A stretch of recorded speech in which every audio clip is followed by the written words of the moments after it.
because that's he calls it his walking around money. What are you talking about? I'm making stuff Someone up get Lon.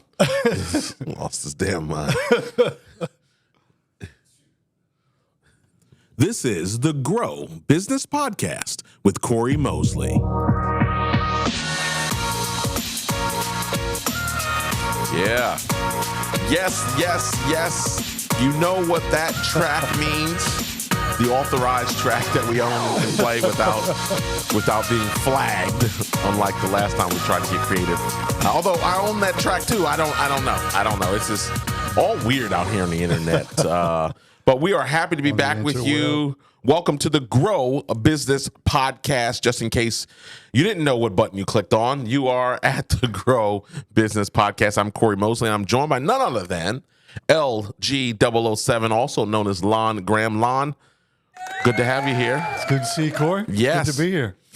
We are continuing, for those of you that don't go in order and are just listening to random podcasts, because I know we do that. I do that. I'll go to someone's podcast and, well, particularly ones that are guest-driven. So we're not a guest-driven podcast, right? We're a topic-driven podcast. Right. But particularly ones with the guests, I just go through and see if there's somebody I'm interested in hearing from, right? So, I mean, it doesn't matter what order it is. I'll scroll down to episode 62 if it's somebody I'm interested in. So here, in this particular instance, because we're actually going to be covering part two.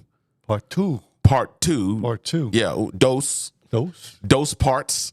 Zwei. My wife is very happy at my attempt at Spanish there. I have to find out how do you say part two in Spanish. I will get an ask on that. William will probably have the answer by the end of the show. One's called part ni in Japanese. Yes. Part zwei. What do you know about Japanese? I used to be able to count to 10. Oh, ichi ni san shi go roku. No, ichi ni san shi go. Ichi ni san shi go roku hachi. It's been a while. Ichi ni san shi go roku hachi. Nana. My dad taught me, and now he'd be disappointed. Well, if he I listens took- to this, he'll be disappointed. William said, Willie H is in the house also. Willie Not H, to be, yeah, exactly. Right. Give yourself, isn't that something where you can give yourself your own flowers there because you control the buttons? I can do it. Segunda parte. Okay. And That's part two in Spanish? Okay, go. what happened All to right, dos?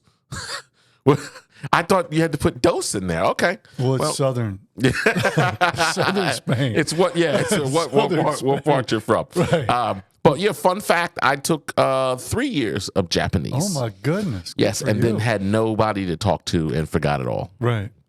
And my German's like that. Is it? Yeah, Yeah. it took 2.5 years. Yeah, I had gotten, and for those of you who don't understand, Japanese is very hard. Mm-hmm. There's 3 alphabets: katakana, hiragana, and kanji.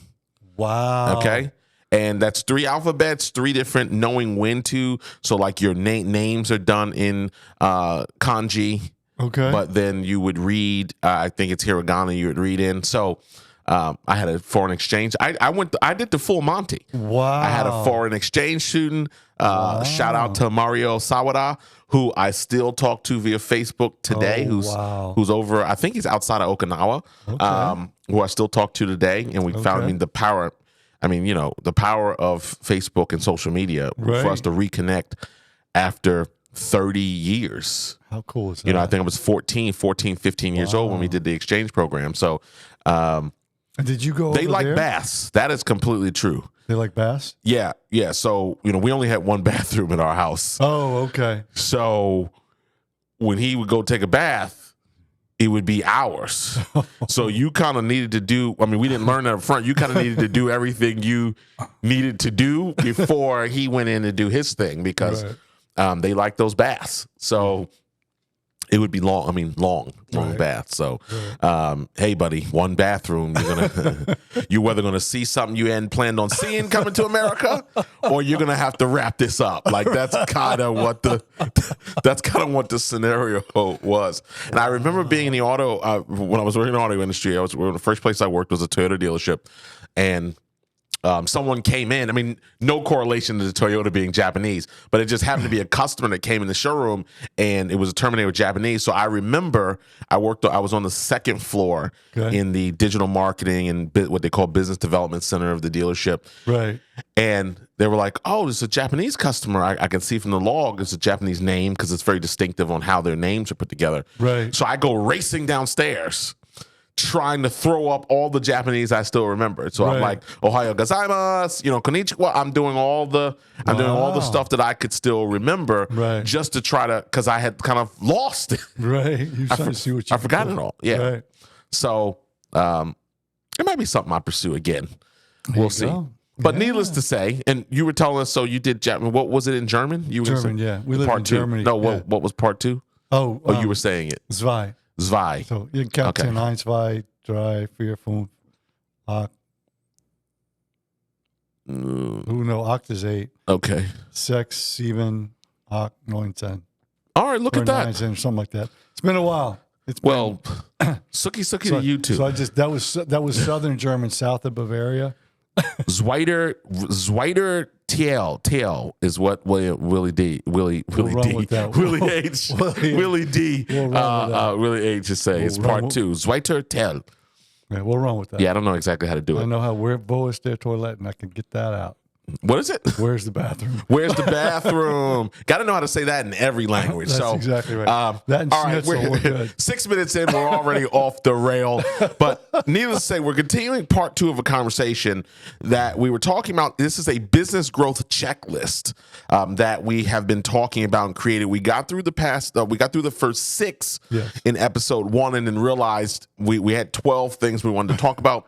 We realized I was a little ambitious in thinking we were going to get to now we could have got to 12. It just would have been a 2-hour podcast, which at least there's plenty of 2-hour podcasts out there, but that's not the general cadence we want for this podcast. Right. So we try to keep this under an hour, but we're not watching the clock hardcore, but we knew there was no way we were getting to all 12 about 2 in. Right, exactly.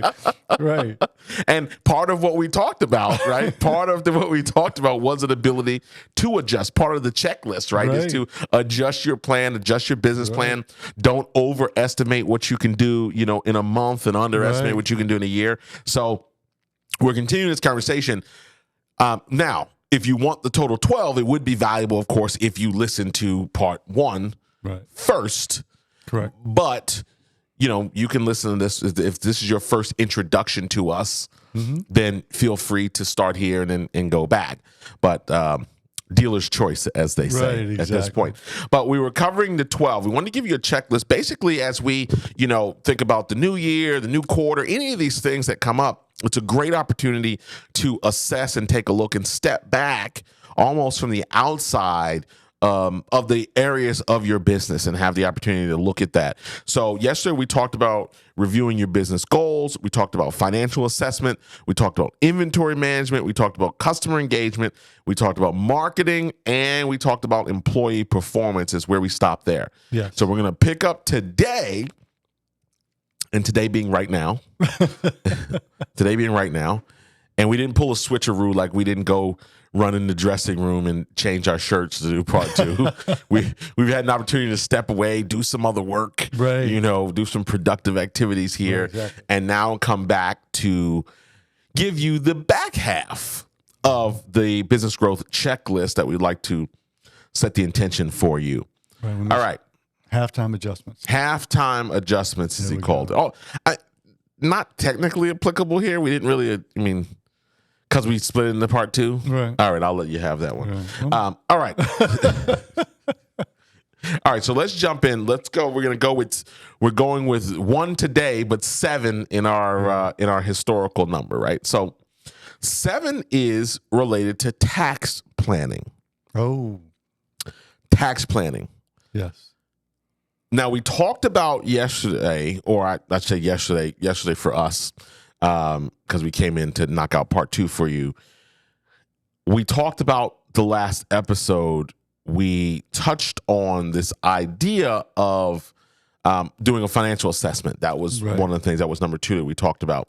This is more specific because the financial assessment, of course, was relative to profit and loss statement and tracking. This is now specific to tax planning. The majority of business owners don't pay attention to this until everyone's paying attention. Right. And then that's typically when your CPA has you go ahead, go ahead and think you're getting hours and hours with your CPA come January, February, March. Good luck. Right. Right? They're in full mode. Right. The opportunity to be looking at these things is on an ongoing basis. Right. If you're not doing it quarterly, if you're not having those conversations, it's stop trying to spend money. Or not spend money, I should say. Save, it costs $200 an hour to talk to my CPA. But if that could save you thousands, or if you could see something coming, right, then it would be very, very valuable to do that. So consult. You should be talking to your accountant. You should be talking to them now, discussing if there's tax savings, if there's things you need to know about, if there's, particularly when we talk about coming to the end of the year, if there are write-off opportunities, right now that could be philanthropic, that could be that could be the church, that could be investing, right, in terms of investing in things. Now, this is also true. This is also a good word in reverse for individuals that have businesses now where they may be looking for funding or looking for funds in the private market. Not talking about banks, talking about angel investors or individual investors. This is an opportunity because many of them are sitting around with free-flowing cash that could be put to work or that they need the proverbial write-off. Right. And so one person's write-off could be a huge lifeline to another person or to a person's business, right? So you want to have that conversation. Look at these expenses, identify any additional deductions, things that you may not be aware of in advance. This is not, I'm going to sit down now and do my taxes. Right. Right. This is planning. We're using the word planning here because that's a different scenario than you logging on to TurboTax and filling out the blanks. Yeah. I mean, this is a great time too, Cory. Businesses that have, we talked in the previous episode, we talked about inventory as well. Well, what about fleet? What about some of the things that you keep if you have your own maintenance department where you keep your own equipment? What about opportunities to invest in resources that would be more cost effective before the end of the year than they would be in the new year? Right. Because now you can use those as write-offs if you do it in the calendar year. But the only way you know that is if you're communicating with your tax professional on a regular basis. Because if you go to them on December 1st and say, hey, what can I do? They're going to be like, dude, that's going to take me a week just to catch up. So talk with them on a regular basis so they know what's going on. Right. And then they can advise you appropriately. Organize, update those records. Right. Right. What you want is a smooth transaction when you're dealing with things like taxes. You don't want to be scrambling, cracking out the shoebox, trying to go through emails. Right. Because if you're like me, you have lots of emails that you need to delete. That's a productivity discipline. That would be another episode. Now we can talk about that. But you're going through emails, you're going through all these things, trying to find some receipt. You're reaching out to people asking for stuff that you really should have had organized. You're going into your bank account and trying to do a search to match checks and all of these things because you don't recognize, $5,000 check number. I don't even know what that was. I don't know what that deposit was. Now, depending on the level of sophistication of your bank, you might be able to click and pull that up. Right. Or you might have to talk to someone in support and request a check image. Not all banks give you the check. So there's just all these little things that tie up time, tie up drain, tie up your ability to be working on profit-producing activities, income-generating activities in your business, because that's not an income-generating activity. No. So putting your effort into that in advance gives you a huge advantage. Any last thoughts on that piece before we go on to 8?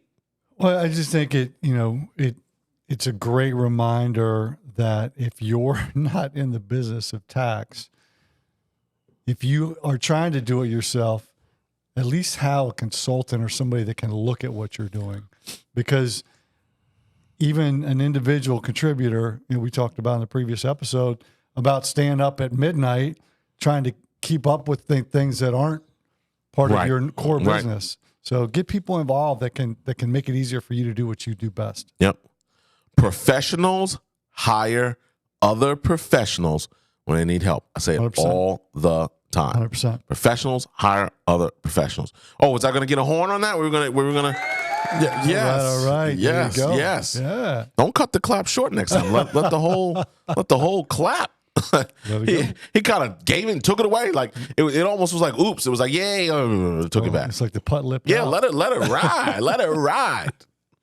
All right. Number 8. Market analysis. Market analysis. What are we talking about? Evaluate market trends. Look at consumer behavior. I just literally watched a video of Gary Vaynerchuk, literally this morning, where he was talking about, one of the things for him, one of the ways he's been able to predict a lot of things is the fact that he pays attention. Right? So he's looking on what's trending. He's looking on what, in the context of the conversation was he was wearing a baseball hat that was made of corduroy. Okay.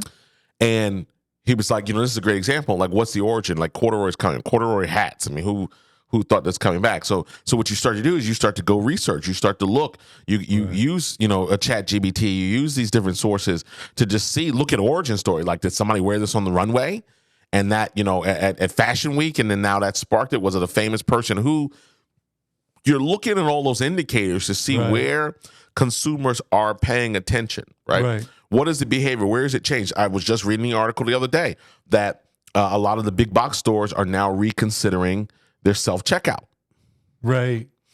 They're going back. Many of them are pulling. They're pulling out the self-checkouts and going back to people-driven because consumers. There's been a lot of backlash over people being irritated and upset. I mean, you can't go through if you make it through a self-checkout without the light going off, because the system misread something. They think you have something in your bag that you don't. You didn't move the thing across the sensor fast enough. That thing is going off, and then old Beth is running around because Beth's the name at the grocery store that is always there when the light goes off for some reason.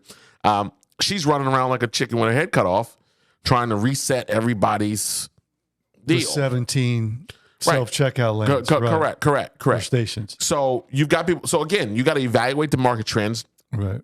Look at consumer behavior.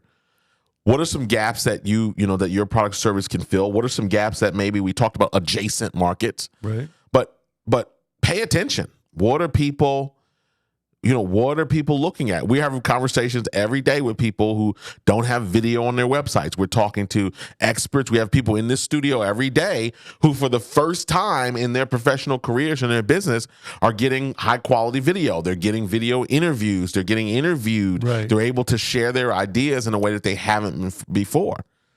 And that's for us, let's hope this isn't wood, but knock on acrylic, right? That's paying attention to the market. Well, and that's a great example of you've got these business professionals that are coming out of COVID, and COVID has driven this video activity. And we talk about different levels, just like Major League, just like baseball. There's A-ball, AA, AAA in the major leagues. There's different levels of video, and this is like Major League Video. But people that don't have that are looking or trying to demonstrate credibility. And you got to be able to, people got to be able to see you. Right. And so same thing, if you're not paying attention to what's going on around you, and that's something that we've been dealing with for a couple of years. I mean, you're talking about what Gary Vaynerchuk's talking about this morning. Right. Sure. And what's happening last week, and what can I expect to happen next week? Right. 100%.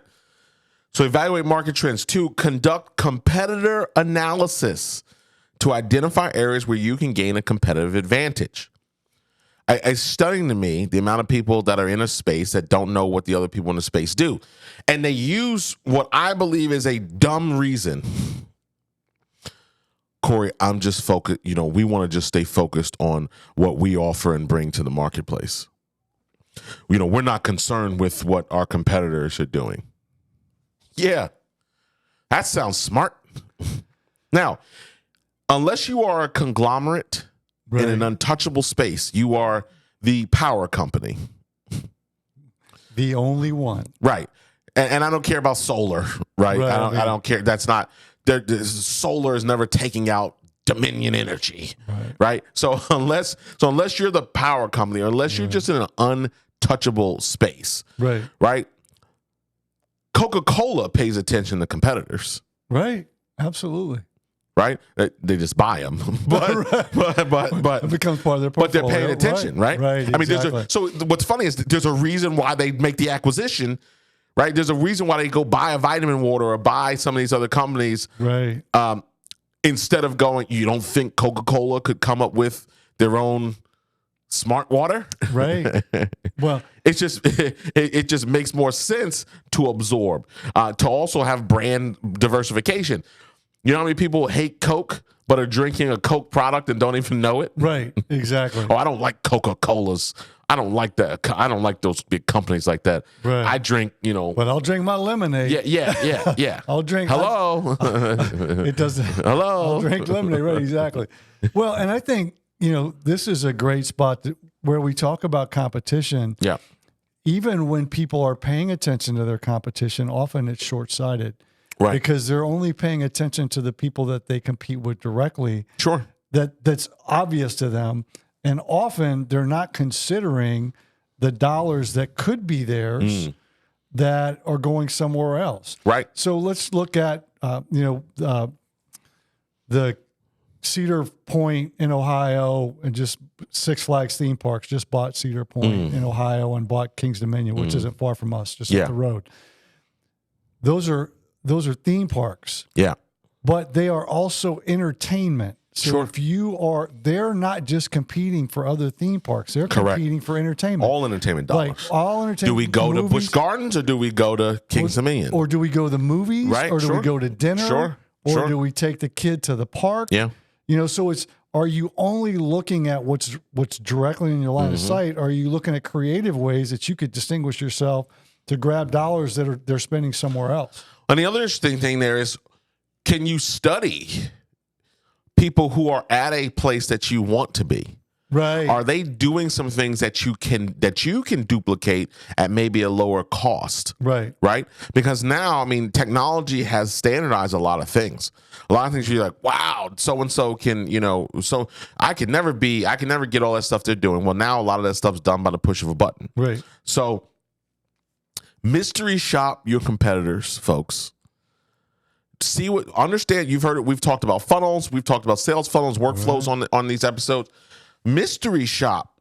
What is the process if you're interested in buying X, right? And you sell X and you compete with XYZ. What's their process? What does their website look like? What's their messaging look like? What happens when you inquire? Right. So yes. And then you're going to intentionally waste somebody's time, but it's a learning lesson. Well, then come back and shop yourself. Yeah, and I don't think you're that concerned about wasting your competitor's time anyway. Yeah, I mean, all right. No, you're not. But you need to know, right? Because what it gives you an opportunity to do, it gives you an opportunity to make adjustments potentially in some of your own processes. Because I'll get Cory, we don't like to talk bad about competitors if we're in an engagement with a customer, we're competing for business. We don't like to, if we get asked about the competitors, we don't like to badmouth our competitors. Well, if you want a more intelligent way so you don't feel like you're doing that, if you get asked that question, right? We're looking at two people to paint the house. Hey, how are you different than XYZ?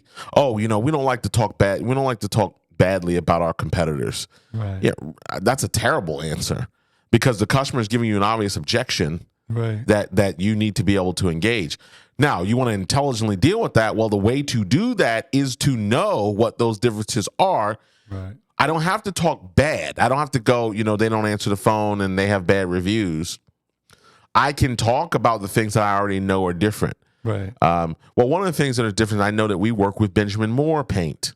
Okay. Which has a blah, blah better rating than who they may work with. Right. We don't outsource our work. All of the people who come to paint your home are part of our employees of our organization. Right. So we don't simply use freelancers to use the work if that's important to you, Mr. Customer. Right.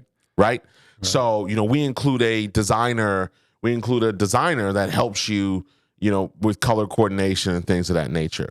So those are differences. That's not me talking bad, right? Talking bad would be, well, if you don't want randos coming to your house to paint, you probably don't want to deal with them, right? That's me taking a shot, not talking about competitive advantages. So you want to look at that competitive analysis and identify where there may be some advantages.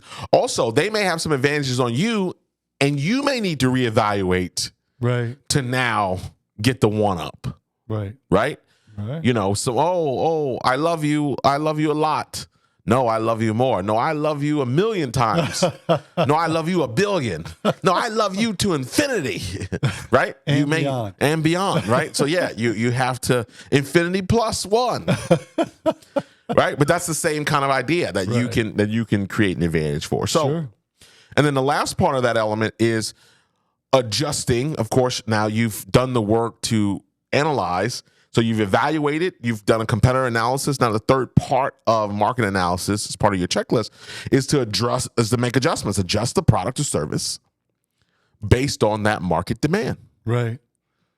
Yeah, I mean, 100%. And remember that there's a place for both of you if you're doing what you do best, and lean into what you do best and make sure that you're total annihilation. I'm not above that. I'm not above that at all. But my point is, that's what people say that though. See, I have to make a controversial point here. Oh, there's room for everybody. I don't want there to be room for everybody. Well, there's room for everybody. I want to crush anybody. What's that? That doesn't mean everybody has to be successful. There's room. Yeah, but there's room for all of us to be here. No, I want all the business. You want to be Coca-Cola? I want all the business. Right. Why wouldn't I want all the business? Right. I agree. Oh, if you want another, if you're not in my coaching program, you're with the wrong coach. If you're not at one of our events, you're going to the wrong event. If I don't believe that, how can I zealously, if you're not coming into if you are not doing a featured interview, on our platform, or allowing us to produce, we want to be number one in thought leadership content development. Okay. I will offer an alternative thought to that. So you're 100%. No, so you're 100% right. No, you're 100% right. Shut him down. Hit the button. Turn his mic off. You're 100% right that we want to be number one, but not everybody's for us. Not everybody's right for us. That's correct. We don't want to work with everybody. If you're for us and don't work with us, I'm after you. Well, 100%. There we go. All right, there we go. Let's do it that way. If you should be in our lane, then we want you in our lane. Yeah, correct. But not everybody's on the highway. Right. I mean, obviously, yes. Listen, I fired coaching clients because they don't do what they're supposed to do, right? So they're just spinning. If they're not implementing the strategy, and I use the word coaching. I mean, much of the work I do in Business Accelerator is really direct, like go do this. Right. I mean, you've heard me. You've heard me in the office on with a client, and it's very direct. Now, some people can't handle that. But they're not serious though. You want a touchy-feely pathway to growing your business, right? That's not it. But now I'd be cordial to other colleagues. There are a lot of great coaches out there, but we're all one of one to a certain extent, right? So, but I don't want there to be room for everybody. I want there to be there can be overflow. Meaning I'm full. Right. You can have the business I don't want. Here's some good other people, right? I've got more landscaping contracts than I need. I'm full. Right. So let me give you a referral. I've got more counseling, more people that need therapy than I can handle. Let me go make you I've got more painting business. I've got more auto repair business than I need. But I gotta assert dominance first. Right. Well, you got to create that. Yeah, and then you have more. Than you need. Then you can go. Right. Wherever. Well, when you fill your cup, get a bigger cup. Yeah. So, so listen. Let's make those adjustments. Adjusting the offering. I mean, we did that. Mm-hmm. In our network business, adding more value to the proposition, and making those adjustments. And that's all by paying attention, right? Really making that evaluation. All right. Number nine, we're talking digital presence and e-commerce. Okay. Is your website optimized for user experience? Okay. User experience. Right. Not what you think is cool. Can you make the logo bigger? Yes, I can. But that's not going to impact your conversion. Right. In a positive way. Right. Let's make those words bigger. Yes, I can. But does that create more problems? So user experience, also mobile user experience. And you see this, I mean, you're seeing this now. I just, one of our financial institutions, we logged in the other day, and now there's a whole new interface. Right. Modernized, right? Looks better, works better. Functionality more in line with where a customer and where we may, as clients find, or customers find important, or where we want to go. Right. They've rethought how that looks and feels. 100%. Probably several years overdue. I mean, I have stopped doing business with certain companies over user interface, user experience, where they've created just complexities that didn't have to be there because they've delayed, particularly at the corporate level, they've delayed making the adjustments. They've locked into a big blow. Government has this problem. Mm. Yes. They've got these old systems that are in place. Right. Now they'll say it's money. There's money because they find money for other things. Right. But the other thing, and this is definitely a conversation for another day, is the people don't want change. Right. So Sue or Earl. Right. Earl's my go-to. Gail and Earl are my go-to names. I don't know. I just like them. But Gail and Earl have been there 30 years. Right. They know this system in their sleep. Right. And they ain't, I'm using improper English on purpose, they ain't interested in change. They just learned how to program the VCR, Cory. Right. You can, Earl said, you can change this thing in about 3 years when I get up out of here and get my pension. Then you can do all the change you want. Right. But I'm not interested in change right now. So, and really just bringing this back full circle here when we talk about the website. Again, is it optimized? Or have you done this? Are you doing the things and making it updated? Again, professionals hire professionals. You should be working with somebody that you work with maybe quarterly. Maybe you pay them a few $100s quarterly to come in, to go in the back end, to use the tools to figure out where you are. And is your website experience keeping up with where we need to be, particularly on the mobile side of things, right? Number 2, if you're doing online products, e-commerce, update your online store, new products, new descriptions, new images. You've changed the packaging on your chocolate bars, but you haven't changed the photos. Right. Customer gets your product in the mail and isn't sure if it's the right product because that's not how it looked on the website. Right. So making those, just like you would update your headshots. Right. There's people with headshots.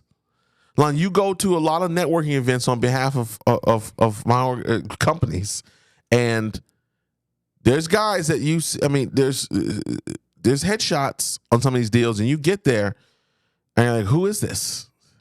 Well, you're the father. Right. Well, no, it's me. Well, that ain't you. Right. Well, we've seen people come in that we've worked with doing featured interviews that we prepare. If we haven't met them before, we're prepared to look for them. And they walk in and they don't look like. Have you missed somebody down? No, come on. Come on. You've walked past somebody in the hallway coming into our office because they didn't look like the picture. You didn't catch them? Is that what you're saying? Listen, you can't. We're gonna have to go deeper on that. We'll talk offline about who that is. But hey, how are you? Walk past them. Oh, are you here to see us? Right. Hold on. Now you go to the website. You pull it up. You're like, okay. This glamour shot was taken in the mall in 01. Right. So BC, before COVID. Right. Descriptions also. Right. Updating those descriptions, changing language. Now, listen, a lot of AI has changed this now. That's true. Like, so if you have, dump your product information in there, let them write something pithier, more exciting. Right. Because a lot of times you probably, as a small business owner, you didn't employ copywriters to do your product descriptions. Right. You probably did them yourselves, or best efforts, right? Right. come enjoy this. Our wonderful chocolate is very good and people love it. Buy now, right? You just got, because when people do that kind of stuff, particularly in bulk, they burn out. Yeah. So I've got 60 SKUs in my online store. By the time I get to SKU 30, I'm writing descriptions, because what they'll do is they'll try to get it all done. Right. By the time I get to description 32, I'm just like phoning it in. Right. So now with the AI, you can drop the old one in, drop the product in, get new ones, drop them in. You can, do that in an hour. What might have taken you several hours, you can do that, and have just a marketing appeal to what makes people excited, right? Right. We think about that in real estate. No one calls the house small; they call it cozy or quaint, or those types of things. Intimate. So yeah, intimate. Yeah, intimate. So William wrote, "Don't be out there catfishing people with your old headshots and stuff." Yeah. That is not you anymore, ma'am, or sir, for that matter. So then the final part to that is implement and optimize things that need to be updated, right? So security features. There's a lot of cool integrations now with Stripe and ShopPay and Square, where you can put some security protocols in place or modernize, right? If you can't you don't have Apple Pay on your online store, that's a problem. Right. You don't have Google Pay, you've got a lot of those options. Amazon Pay now is an option too. So staying modern with that and giving people, we talked about that in the previous episode about that, the bagel shop that you can't do tap, you can't tap, or you can't use your phone. It's just dumb. Right. Just poor business practices. It's dumb. It's dumb. Yeah, it's dumb. Dumb. Well, William, we're gonna have to make some custom ones that you can hit the button for things that we like that. Where I just have Lon say that's dumb right in there, or yay, which is another line of his. Yeah, that's what we need to do. Listen, folks, we're always enhancements coming soon. Podcast 2.0. Exactly. More cool stuff on the way. All right. Any last thoughts on that before I hit 10? Well, what you're saying is making sure you're giving people, a clear and accurate picture of what you provide, and reduce the amount of surprises. Yeah. That's really what you're trying to do. Is you want it to be clean, clear, and make it easy for them to get it. And sometimes it's simple. A quick example, and we'll move on to 10. Right. Schwab. Okay. The brokerage. Yeah. Okay. They have a branch here in Virginia, in Richmond. Okay. They have a branch in Richmond. Probably pre-COVID. So it's probably been 4 or 5 years, I think. 4 or 5 years, they moved into a bigger freestanding location. Okay. If you type in Schwab office, their Google profile shows the picture of the old building. Okay. That's just dumb. Yeah, that's like somebody could fix. But particularly if I'm trying to get to the office, I'm not only looking at an address, but the reason why you have pictures is so people have visual references when they're driving down the road. So now I'm driving down the road. I think I'm at the right address, but that's not the picture. Right. So I'm at the wrong building, or do I end up going to the wrong place? Because I'm like, oh, they're still there. I thought they moved, but I'm going to go to the old location. Right. That's just something that somebody, particularly in a corporation that size, they should have a team that updates simple things like that. Right. And sometimes when you have a corporation that size, those are the ththings you miss. Oh, you miss because you're downsizing the wrong people. Right. Oh, well, let's get rid of that social media department. We don't need, we're Schwab. We don't need any of that. I mean, it's just, it doesn't make any sense. So, but that's just a great example. Right. Something as simple as that, the picture that comes up in your profile, and you've moved locations and you have not updated that. That's why you need to have partners. You need to have people in place. Maintenance, these things that constantly change. You need to be working with partners that do that. Right. All right, number 10.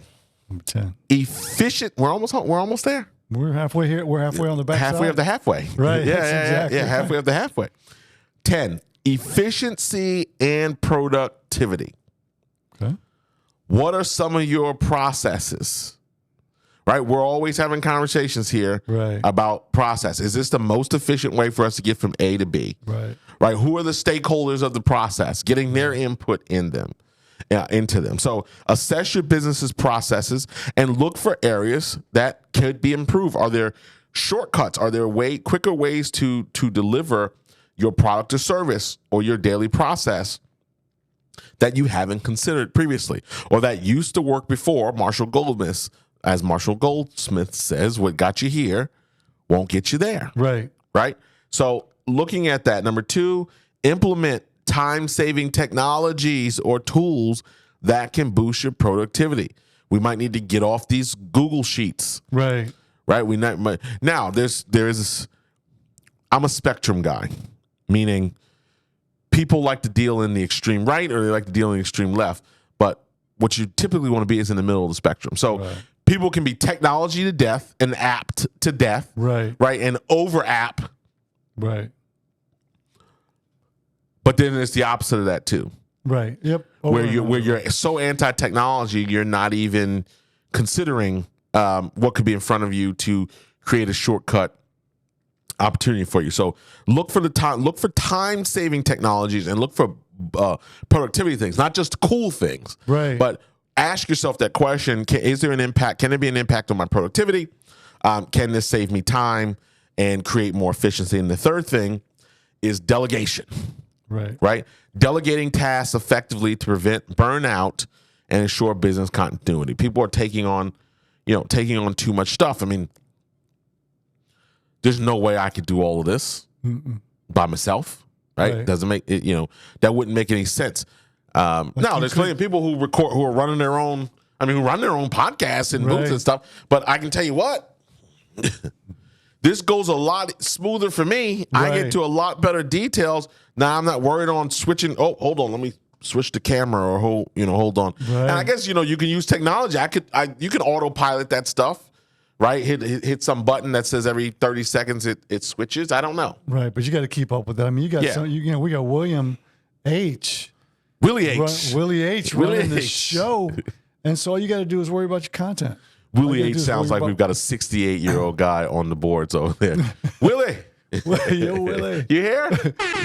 Yeah. Yo, Willie. Shout out to all the Willies. Right. Exactly. Shout out to all the Willies out there. Happy Willie. So efficient productivity. Yeah, well, let's go back to the example that we used earlier in this episode of the grocery stores that have the self-checkout. That's one end of the spectrum. We went all in on self-checkout and we leave one register up with somebody. Right. And we're starting to realize, okay, wow, well, that's too much. Yep. Because it's not as productive as we thought it is. So let's find a balance in the spectrum. And here's the kicker. Right. If the purpose was efficiency and speed, but the checkout, the automated checkout line has 30 people deep waiting to do automated checkout, right, you did not solve my problem. Right. So you pissed me off by creating a line, and then you pissed me off by having inefficient technology that has the light blinking every 5 minutes. Right. So if I have to wait, I'd rather wait to see Gail. And have her scan and check me out. Because that never let me down. This here, doot, through the conveyor belt, she never let me down. That computer, the machine over there, let me down. Didn't scan, doesn't want to swipe, didn't hold it right, got to twist it sideways. Think I've been aggravated by self-checkout before? I'm sorry, go ahead and finish your points. Well, but I think that's an example of an extreme, right? Yeah. Going too far. And then it's an example of not only an extreme, it's an example of recognizing the extreme, listening to feedback, and all the things that we're talking about in the last episode. This episode is evaluate what you're doing. And now, how far back do we go? Do we still leave a little bit of self-checkout? Right. And a lot more people doing a lot more Gales? Yeah. Just finding that right balance. But I think to your point is there are ways to continue to make it easier to do business with you. And the easier you make it to do business with you, the more likely people are going to want to do business with you. I'm pro consumer adaptation. Okay. Right? I want to meet the needs of the consumer. Right. But I'm not for consumer abandonment, meaning we, in an effort to accommodate the people who like self-checkout, I'm going to abandon the people. Like, we're going to change the whole process to what we think is more quick, easy, and convenient for this new age customer. But I'm abandoning, I'm not serving. So I need to add not subtract. Right. In terms of how someone can do business with you. Right. You know? Right. Make it make it easier for as many people as many of your customers as possible. That's why you see brick and mortar. That's why you see companies that were digital first. Right. That's why I can walk into an Amazon store at a mall. Right. Like, that's not supposed to be. Right. But they realized that there's still, even with next day delivery, even with all the stuff, that there's a value to immediate delivery and impulse purchases.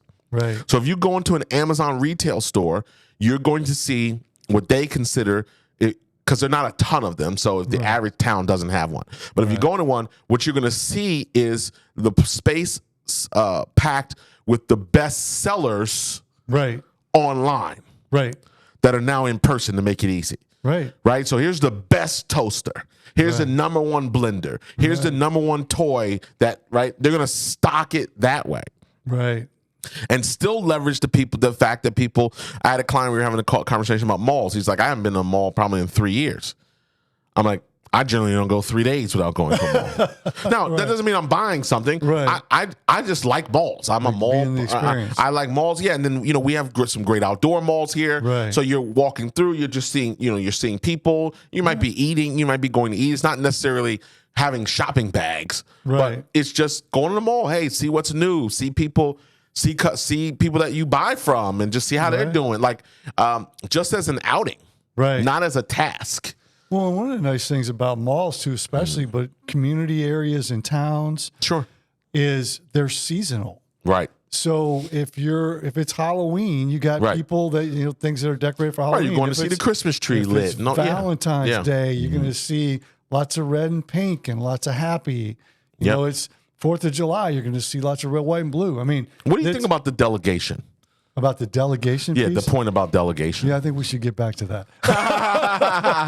What do you think about that? I think that that's important. Yeah. And the reason I think it's important is because while in the beginning you may do things based on need, as you grow your business, you've got to lean more into what's unique for you and to you, and hire people, either hire consultants or fractional people to do it, or hire people on your team that are better at it than you so that you can focus on what you do best. Shout out to my consulting community. Yeah. Area near and dear to my heart, obviously, spending 20 years in that space, continue to spend time in that space. But shout out to the consultants and the people out there, coaches, people that are making a difference, with their clients, dedicated to their clients. Right.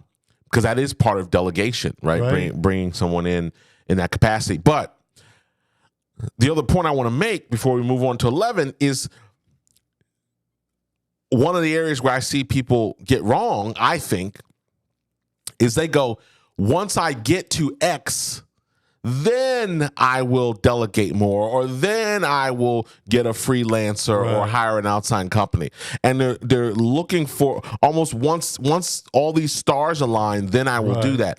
And I think a lot of people in that instance, that's not a bad statement, but where I think they miss is they miss the idea that by getting this resource now, it will give me the ability to go faster.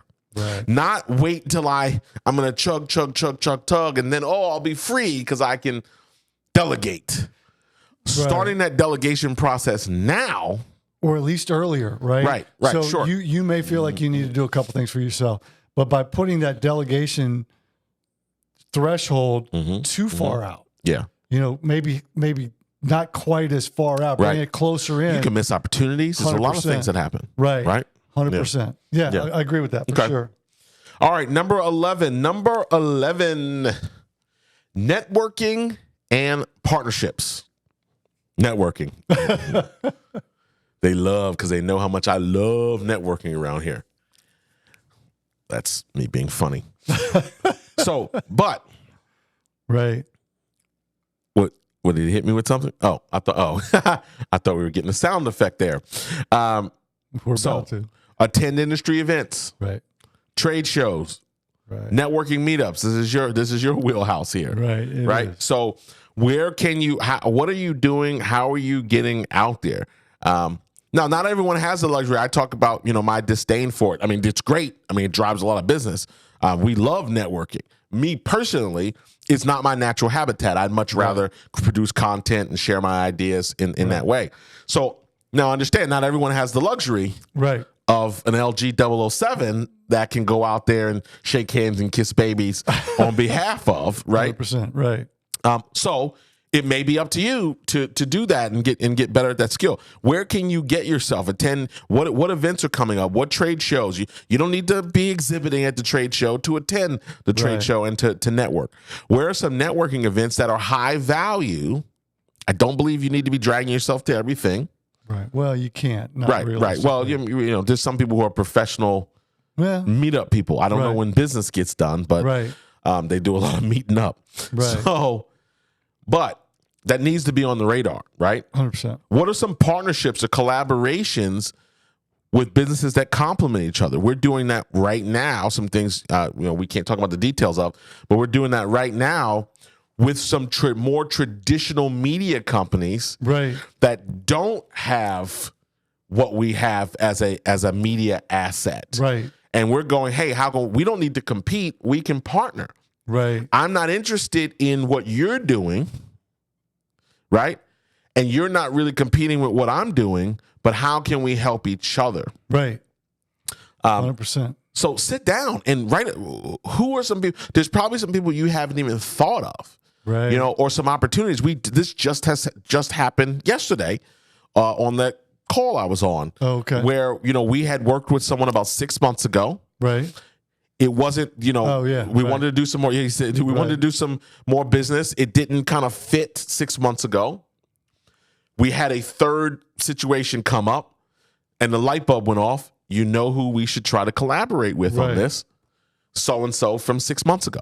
Right. And we had that meeting, and the first words out of his mouth were, man, this is perfect timing. Right. Like, how cool is that? That's exactly right. Right?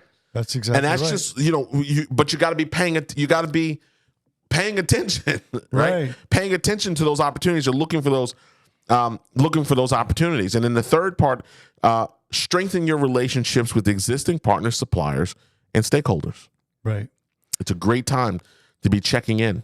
Yes. Yeah. And saying hello, seeing how people are doing, or any ways that you could add value.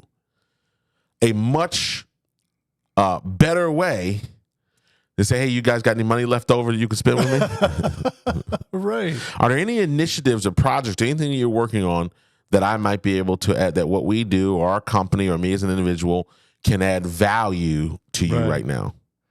Well, have people that you can talk to, because the direct relationship isn't always the relationship that is the person that can do business with you or can create that parallel lane. Right. Sometimes it's the people that that know others that need you, and they bring you talk about bringing that triangle together, right? You got now, instead of a direct line, you've got three people. You bring the triangle together, and now the more people that you can engage with that understand what you're doing, the more exposure you have, and the easier it is for them to talk about and bring you together with somebody, because they know other people too that need things. Yeah. So get involved. And so talk about the trade show piece for a minute. If you at least go to one trade show a year that's in your industry, most of the people that are vendors at those trade shows are people that are doing things like we've been talking about this whole episode. What are things that you can do and add to your business that make it more effective, make it more efficient, maybe add some technology? When you go to these trade shows, those people are there.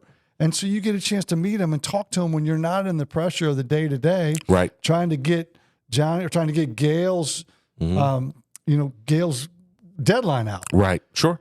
So you can have these conversations and evaluate whether these things make sense for you or not. And, on the partnership end, what are is there a way that you can bring clients together? This is the conversation we're having, right? So we will do this. We will do this next year. Right. Particularly in our media company. Right. Because now we've acquired so many customers who there's a tremendous opportunity for them to do business. Like, we're creating our own networking community. Correct. because now they can network. They can. Oh, I'm a leadership coach. Oh, I do consulting. Oh, I do benefits. Oh, I do wealth planning. Right. Right. They should be knowing each other. Right. Right. From a community standpoint, and that's just part of that strategy. How do we create cohesiveness? And this is particularly important if you are in a business that isn't necessarily directly reoccurring. And we've talked about this a little bit. Yeah. I talk about redundancy. I want to hit you with points from different angles to keep that in your head. So if you don't have the luxury of selling food, right? People need to survive. Right. We talked about the pet store example, right? Dogs gonna run out of food every 30 days, right? So you don't necessarily have to go back to that pet store, but you're going somewhere to buy food. Right. If you don't have that luxury, and you're selling something that maybe you're a realtor, as the example you use. You've got to do some other things in the in-between to whether create that top-of-mind awareness, as William talked about before, Toma. You're going to have to do some things to do that. So that's just another area. Okay. We have arrived at 12. There we go. This almost should have been like 4 parts. Right. We could have done quarters. We've arrived at 12. We've arrived at 12. You ready for 12? This is the final one as part of the checklist. I'm ready. And I really hope... Oh, yeah. Boom. I really hope that this is... I hope you take this seriously, and I hope that this has been comprehensive. Right. Because there's a lot of meat on the bone here. I mean, these are 12 really important areas to your business. You can't do them all. Pick one, work on one a week at a time. Right. Right? I don't expect you... Or if you're into planning retreats, I recommend people get off site. And get off site, even if you're a home office. Get off site from the home office. Get off site from the office. Get off site for a couple days if you can. Right. Lock yourself in a hotel. Get to it, whatever, and really work on these things with the D&D on, right? Not in between TikTok and emails. TikToks and emails. All right, number 12, customer service and satisfaction. So, is your staff properly trained in customer service best practices? Right. Modern ones. Right. Nobody wanted to, me reading the story about somebody getting body slammed at a Popeyes doesn't surprise me as much as it does if I read it at a Chick-fil-A. Right. 100%. Training might be slightly different. So train your staff in best practices of customer service. William's face cracking me up. Number 2, resolve any outstanding customer complaints or issues promptly. Right. Ask for and act upon. That's key. Ask for and act upon customer feedback. Right. That could lead to improved services or products. Right. So start with the second one and address complaints, right? Or address customer comments, complaints, issues. And I've been in sales and leadership for a long time. And while it is never fun to get a complaint, it is never fun to have somebody say this went wrong. Right. The reality of it is if they cared enough to contact you and communicate with you that something was wrong, right, it means that they want to keep doing business with you and they're sharing with you an opportunity to maintain that relationship. Yeah, I like that. And so if you look at it through that lens, then you understand this is really a client that I want to keep. This is somebody that, now if it's crazy, right? You've got to, there's degrees. We talk about varying degrees of it. But if somebody calls you, somebody you've been doing business with you for a while, and they call you and they say, hey, look, you know what? I didn't like the way this rolled. Or I didn't like the way this played out. Right. And this is what happened. And I've had to have people call up, sales professionals on my team did some things that the client didn't like or, whatever it is. But you talk to them, and when you can resolve it together, and then this ties in the third part, resolve it quickly and then communicate the resolution. So when you resolve it, you go communicate the resolution. What you do is you reinforce that client relationship or that customer relationship, and you strengthen it. Right. Because not only did they care enough to want to keep doing business with you, you cared enough about them to resolve it and to communicate with them how you resolved it and made them feel important enough that it was important to deal with. Woo! That was a lot. When the church say amen. No, listen, those are excellent points. And step one of that is taking it seriously. Right. you can't, I see business owners all the time just completely making it up. Right. And not even making it up, but completely disregarding their customers in their decisions. Right. I didn't feel like coming to work today, so I didn't open my store. I'm going to pause there for a moment. It's hard to as we all think of as we all think of a business that fits that bill. Right. I mean, it's hard to I got busy. I had something come up, closed. I had a dentist appointment. What's that? I had a dentist appointment. Yeah. Well, we're not going to. They may be listening, so we don't want it to be too obvious that we're talking about them. Right. But nonetheless, you have to. You have to your actions, right? My barber when I was a kid, Mac Anderson. Shout out to Mac Anderson. Shout out to Mac. He had a lot of sayings. As barbers often do. Yes, he had a lot of sayings, a lot of wisdom. Right. And one of his favorite ones that I remember at 30 years later is "Don't talk about it, be about it." Wow. Okay. Good.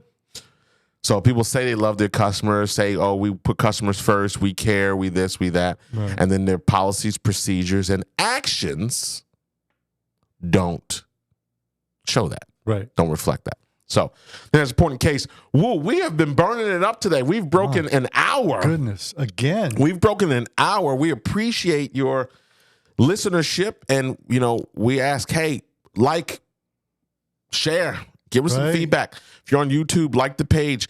Is there anybody in the business community, a colleague, a friend, someone that could benefit from some of the things we're talking about? Please don't hesitate to share this. The team here works very hard to get this information together and work on these things so we can share that. And we want to make sure that we're providing value to you because that's the game, right? We've got some additional resources on growwithcory.com that you can take advantage of, including the video series that I just did, that 100% free, the 5 pillars of business growth that you can watch, as well as other articles and other interviews that we have from other people. So it's not just about hearing from us. We've got some great interviews with business owners, some great articles on scaling, as well as this podcast. We encourage you to go there and check that out for continued value. Lon, parting words before we wrap up and close out? Yeah, I think look, we've taken 2 hours and gone over 12 things to, in your business. Don't be overwhelmed by the 12 things and by the 2 hours. Pick one at a time. Yep. Take a look at something and do something about it. Yep. Whatever it is that sticks out to you the most, whatever resonates with you the most, start there. We went 1 through 12 because you got to have some order. That's right. You got to put it in order somehow. Correct. But if number 7 today was the one, or if number 3 from yesterday resonated with you the most, pick the one that is going to have the biggest impact for you, and dig into that first, and then you can start to build your list on the next one and the next one. But don't be overwhelmed by all 12, and don't try and take on all 12 at the same time, and do a half behind job. Pick one and do a great job with that, and then pick the next one. Well, there it is. Sound sage advice from LG007. We're going to get out of here. This is the Grow Business Podcast. It's been another episode and edition. I'm Cory Mosley, and he is Lon Graham. I'm Lon Graham. Just in case. LG007. Just a double check. That's right. Take your ginkgo biloba. We're going to get right out of here. And shout out to Willie. To Willie. Willie H. Willie H on the board making this happen. We appreciate your listenership and viewership if you're joining us on our website or YouTube. And we will see you next time. See you next time. Grow Business Podcast. Let's get out of here. And we did.